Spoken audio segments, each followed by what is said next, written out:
Hello and welcome back to the Chapter 1 sample problems.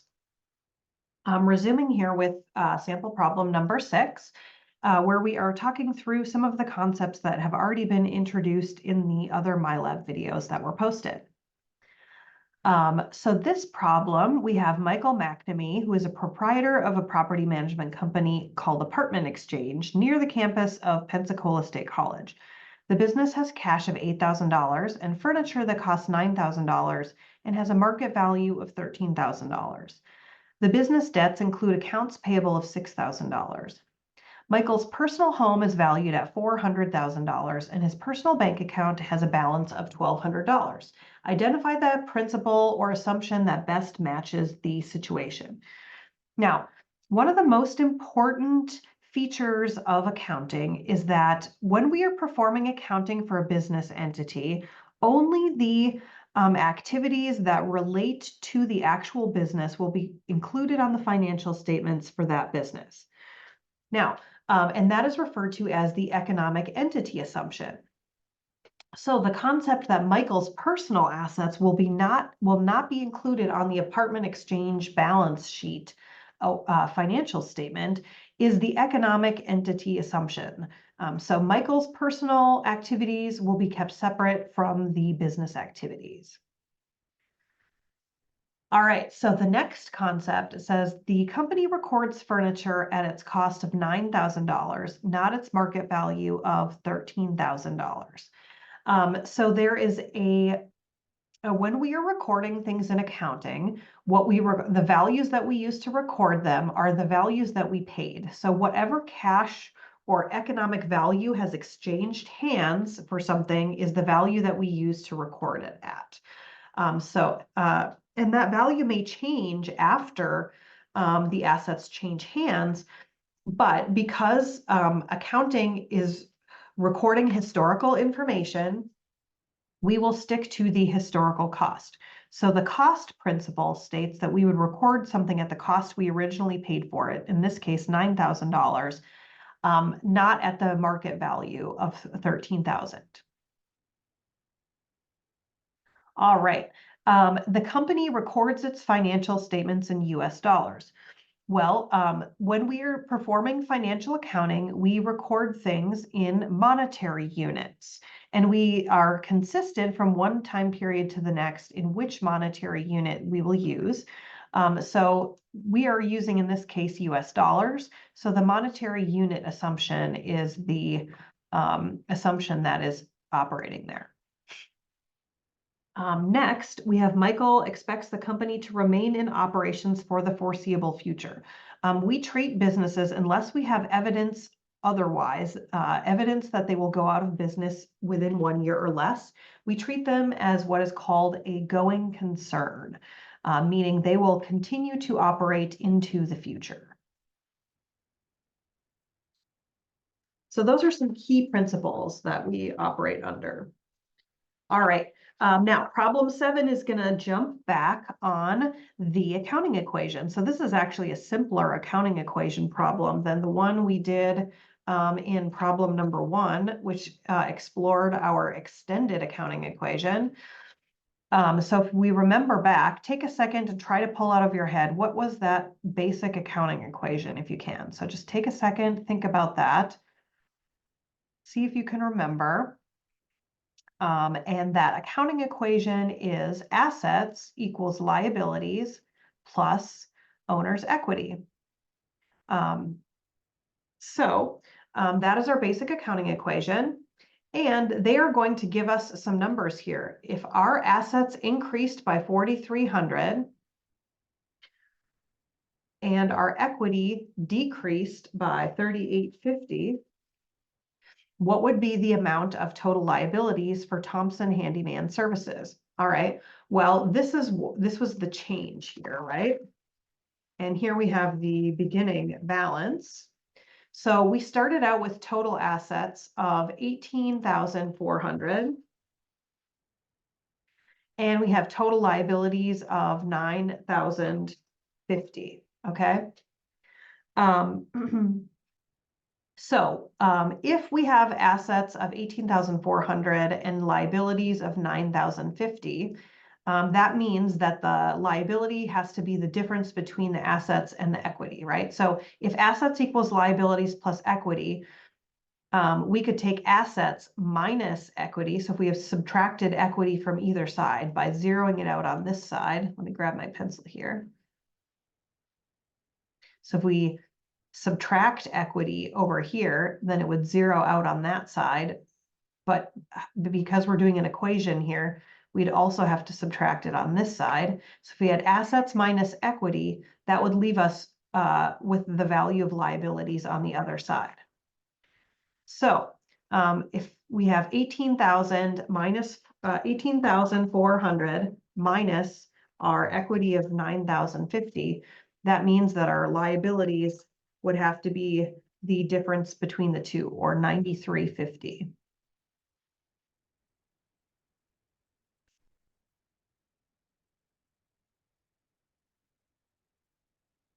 All right, and now they're saying if next year's assets increased by 4,300 and equity decreased by 3,850,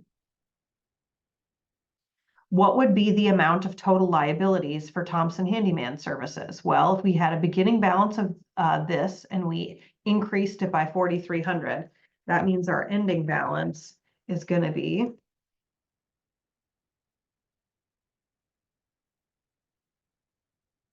22,700 for our assets.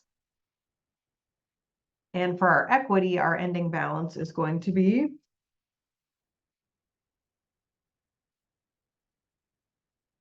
5,200.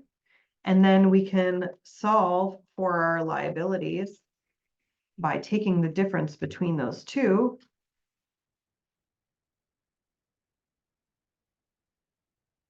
And that gives us 22,700. Let me make sure I got my numbers right. 18,400 and 4,300, 9,050 and 3,850. So 22,700 and 5,200. 22,700 minus 5,200 is 17,500. Okay. So the difference between these two, by the way, so how much change did we have? $450.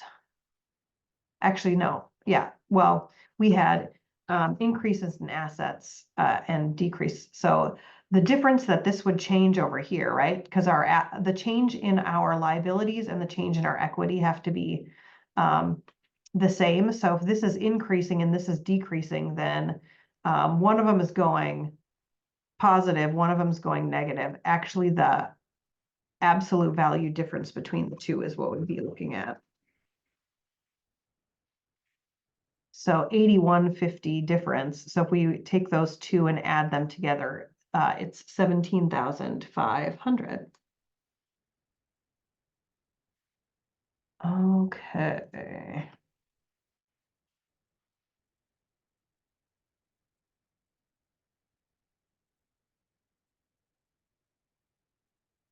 What is going on here? Do we have an addition error? Let's pause for a sec.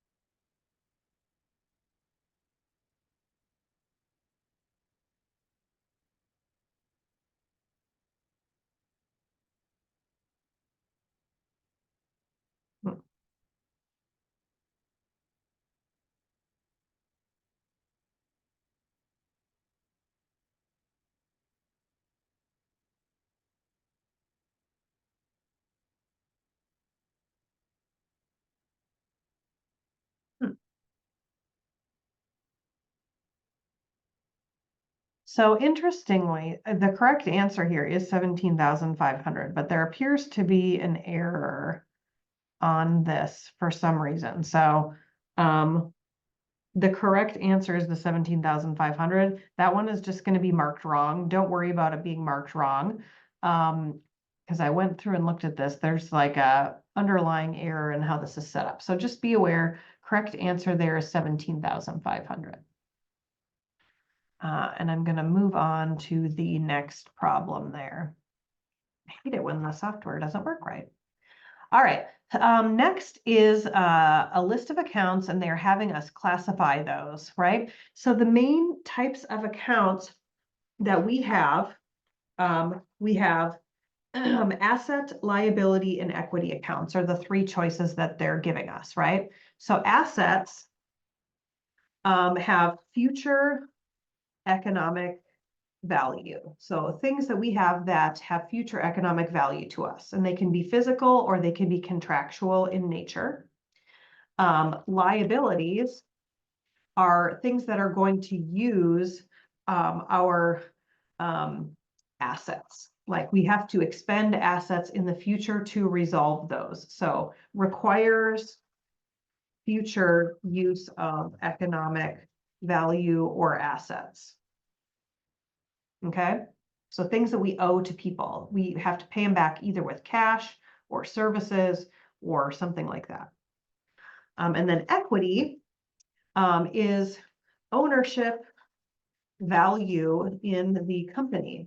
And we can build equity in a company either by investing cash or by earning through sales, revenues, and profits. Okay, things like that.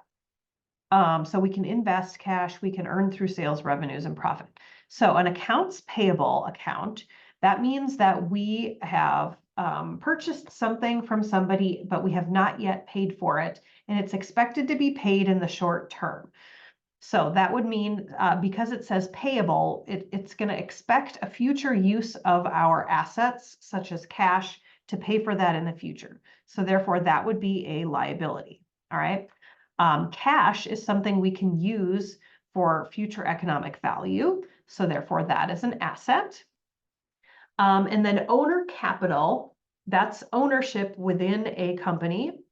And that means that somebody has invested cash into the company to produce equity. All right, so take a second and take a guess at the rest of these, whether they're liability, assets, or equity.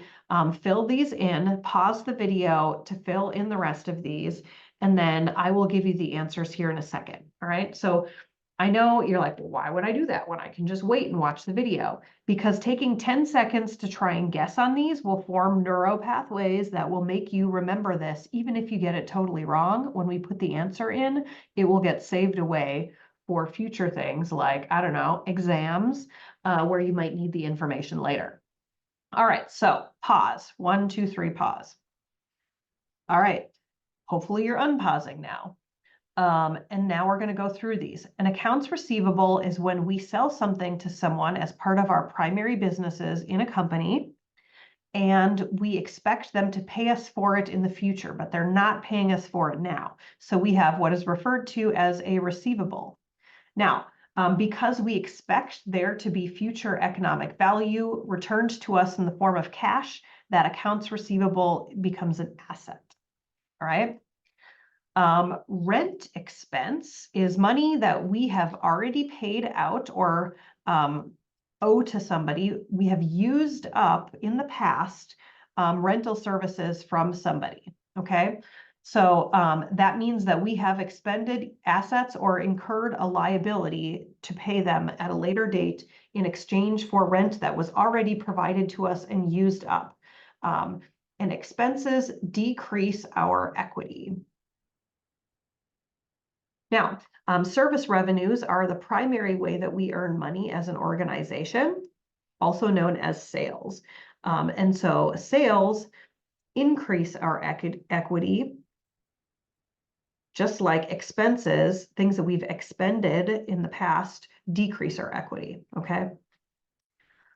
Office supplies, those are items that we purchase for future use, typically.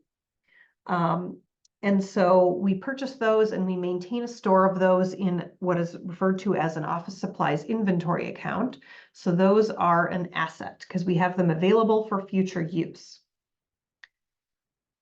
Owner withdrawals are withdrawals of owner capital. So capital that goes in is an investment and capital that goes out is a withdrawal. They are both equity. One of them increases equity and the other decreases equity.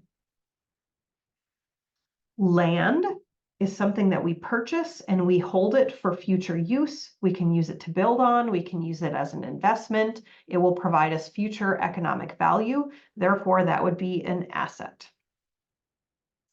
And then the last item we have listed here is salaries expense. And we've already discussed rent expense. Literally any type of actual expense that has already been used up is considered equity account. So something that decreases equity.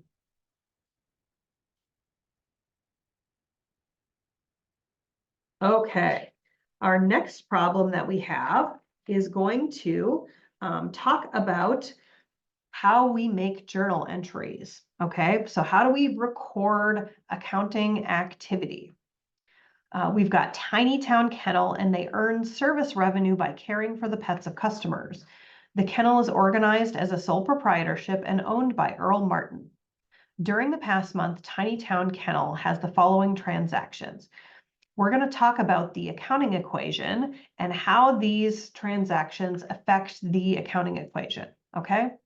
So this is going to be kind of similar to one of our earlier problems, only instead of looking at this as dollars, like we did in the earlier extended accounting equation example, we're going to look at this in terms of whether this increases or decreases an account, okay?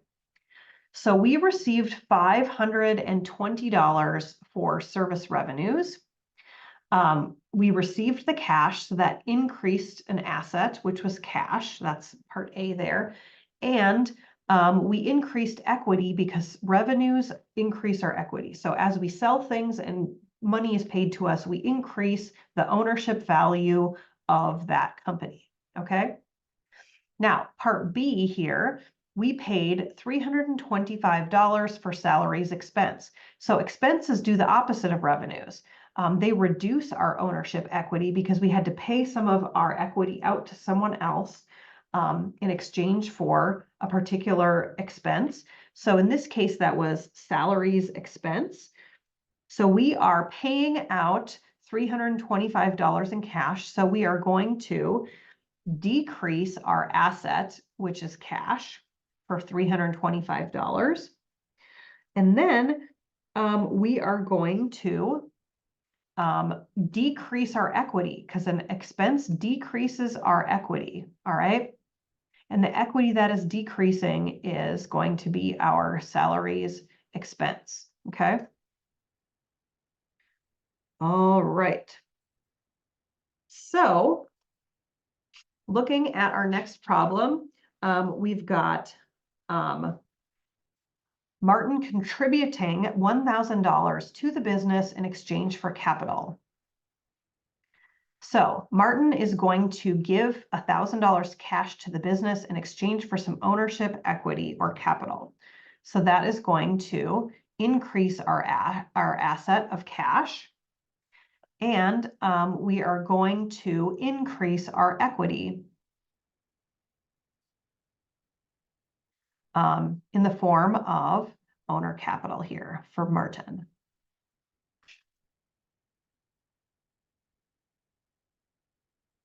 All right, here we've got earning $640 for service revenue, but the customer has not yet paid us. Well, we talked about this type of account in our last problem.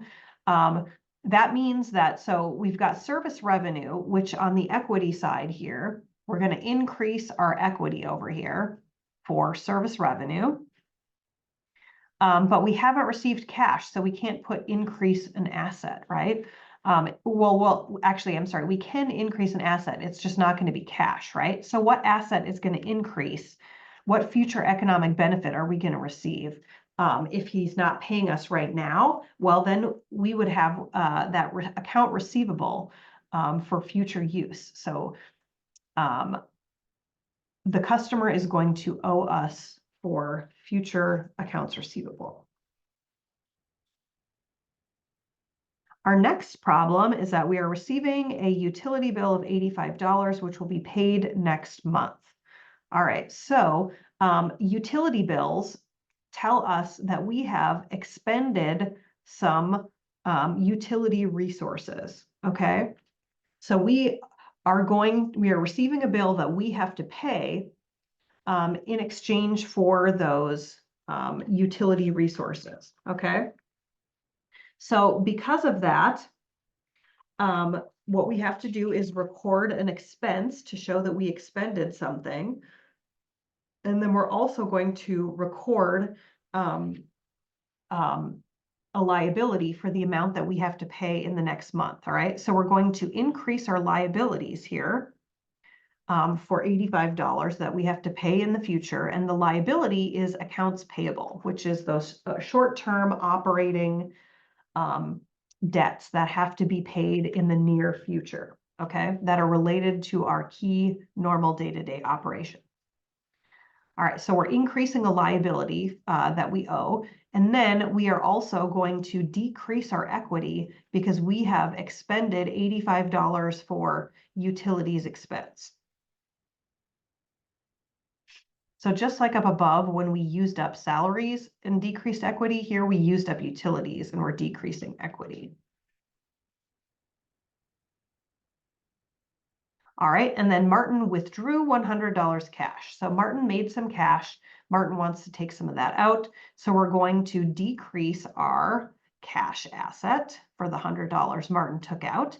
And because that is a withdrawal of equity out of the company, we're going to decrease equity for Martin withdrawals.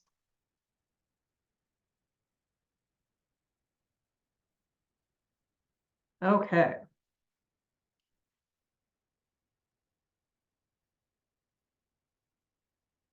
Making sure we're recording. Yes, we are. Okay, so our next question that we're going to have here is to identify the financial statement that each account would appear on. Use I for income statement, OE for statement of owner's equity, B for balance sheet, C for statement of cash flows. If you have not yet watched one of the videos that walks through the basic financial statements related to Chapter 1, please go out and review the MyLab video that is posted in Canvas. You can also find it under multimedia in Pearson's MyLab. Okay, so some of these, by the way, may appear in more than one financial statement. All right. Okay, so accounts payable. What financial statement does accounts payable fall on? Well, our balance sheet contains our assets, our liabilities, and our general owner's equity accounts. Since accounts payable is a liability, that would appear on our balance sheet, okay? And the balance sheet is the only place where assets and liabilities will appear. So knowing that, if we go through this list, we can say anything here that is an asset or a liability would only appear on the balance sheet. So let's go down this list and see if any of these other items are assets or liabilities. Remember, an asset is something that we can use for future economic value, and a liability is something that we're owed that we have to pay out in the future, okay? So going down this list, take a second and take a guess at which ones might be assets or liabilities, and then come back to this video in just a second. Now, going down the list myself, I see assets or future use or future usable economic benefits, including cash. So that would be on the balance sheet.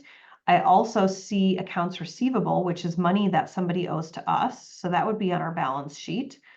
Revenues and expenses are equity, and they are not included on the balance sheet, not because only the total equity is included, not the sub detail.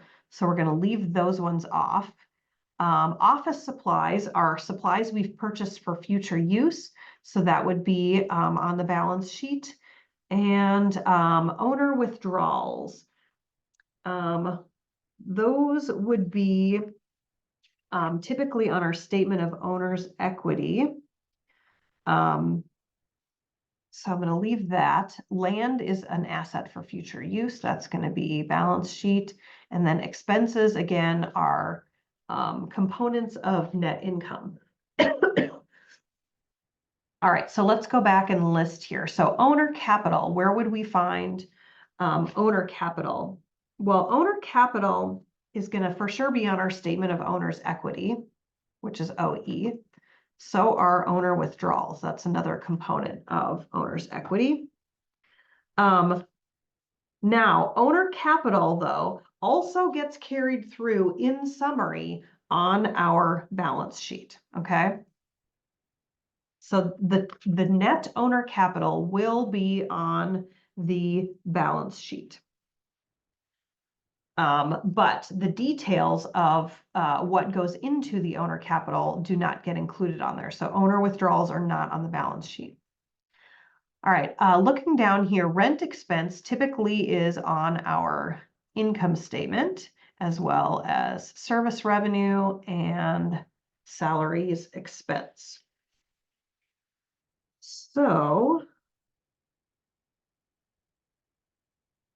and I think that is all. I think the only one that's on here that's in multiple places is the total owner capital here. Oh, cash. Sorry, I missed that one. Let's see. Balance sheet. Ooh, a statement of cash flows. I forgot that one here. There we go. Cash is also on your statement of cash flows. I forgot that we're going through all 4 of the financial statements there. So there we go. All right. So cash and owner capital, both on 2 financial statements. All right.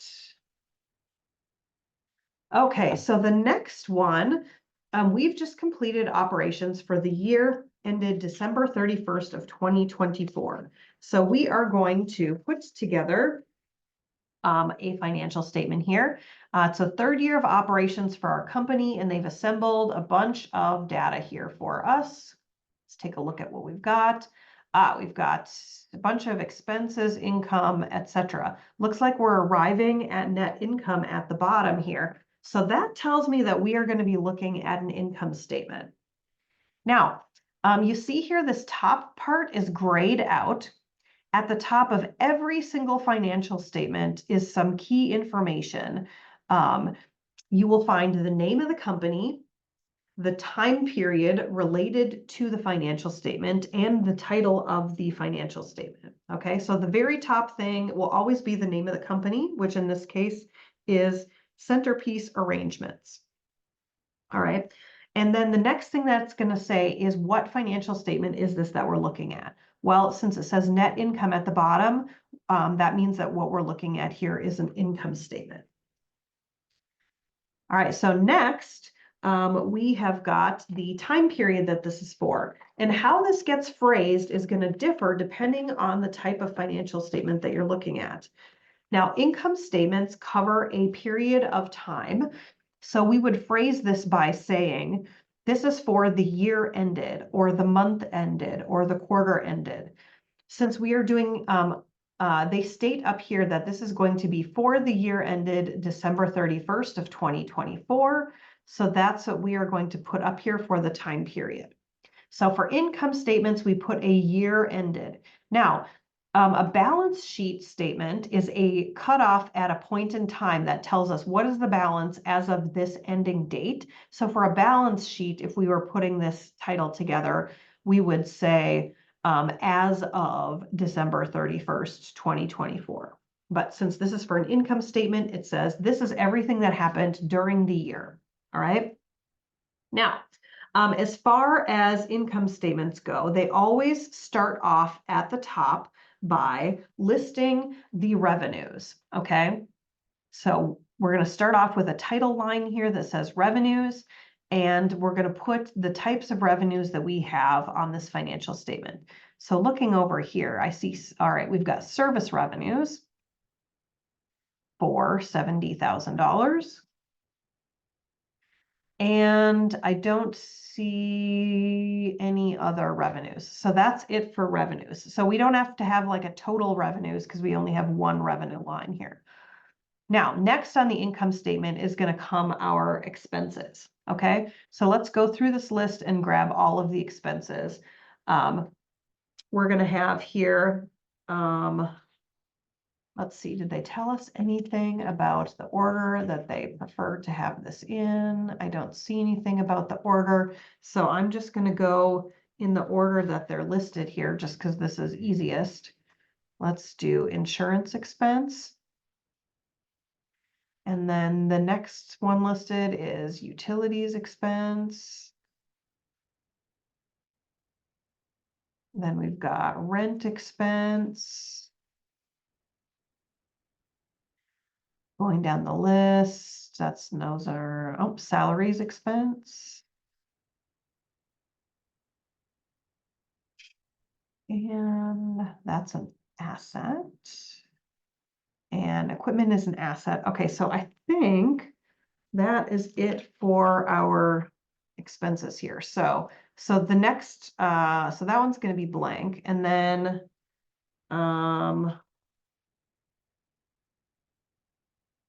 this one's going to be our total expenses. So let's go ahead. I'm going to grab my little Excel window here and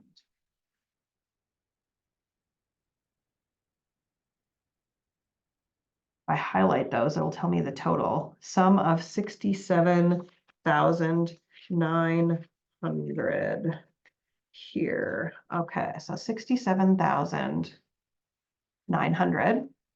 All right, and so to arrive then at our net income, we're going to take our revenues of 70,000 and subtract our total expenses of 67,900. So that's going to give us net income of $2,100.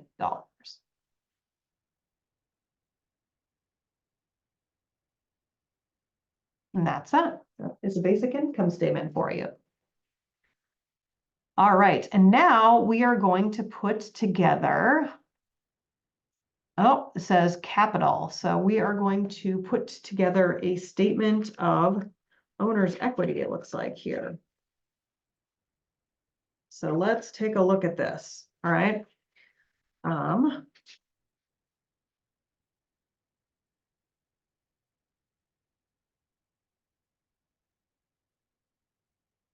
We've just completed operations for the year. It's our third year of operations for the company. Here's the data that has been assembled. And we've already done our income statement, which, by the way, is the same income statement we just did. All right, prepare the statement of owner's equity. All right, so same deal goes here. We said in the last problem, first line is going to be the company name. Second line is going to be the title of the financial statement. And the third is going to be the time period, which it says for the year ended December 31st, 2024. All right, so we're going to start out with our capital as of January 1st, 2024, which they provided us. So that's our beginning capital. All right, now the equation to figure out our capital, our ending capital, so there's a variety of ways we could do that, right? We could do it using our accounting equation, which would be assets equals liabilities plus stockholders' equity, but I'm not totally certain that we have a full balance sheet information here. But the equation, the things that go into equity, so beginning equity plus net income less owner withdrawals gets us our ending equity. All right, so net income increases our owner's equity, and net losses, if we had more expenses than revenue, would decrease our owner's equity. So these get increased by revenues and they get decreased by expenses, which we already figured out on our income statement. All right, so since they were kind enough to give us the income statement here, we know we have net income of $2,100. And they also gave us our beginning equity amount, which was $9,000. So we're going to put here net income for the year. So we've got that. Now, what decreases your equity other than a net loss if you had one? So if you had negative income, then you'd have minus there. But in this case, we had positive income. So we've got that. We're going to subtract out the owner withdrawals during the year, if there are any, which it looks like there was $4,800 in withdrawals. Or actually, sorry, they're separating these by increases and decreases. And so since we've got a contribution and a withdrawal, let's go ahead and put our contribution here. So owner contribution of 5,100.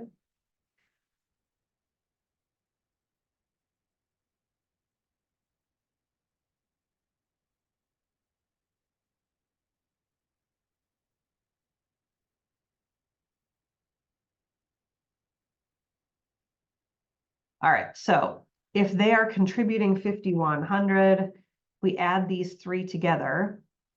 Right down here, it says that would get us to 16,200 before we took our withdrawals in equity. So let me do this.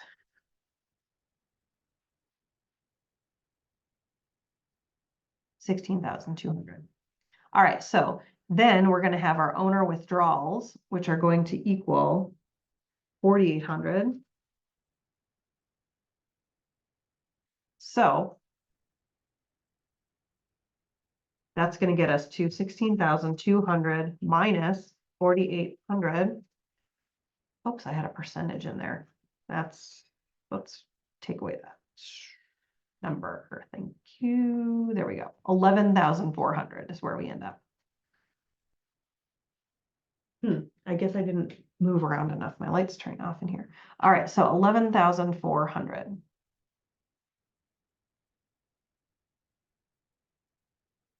All right, so that is our basic financial statement there, and that is our last sample problem for chapter 1. So hopefully you have an idea now how to complete some of the homework problems, which will be very similar in nature to what we have done here.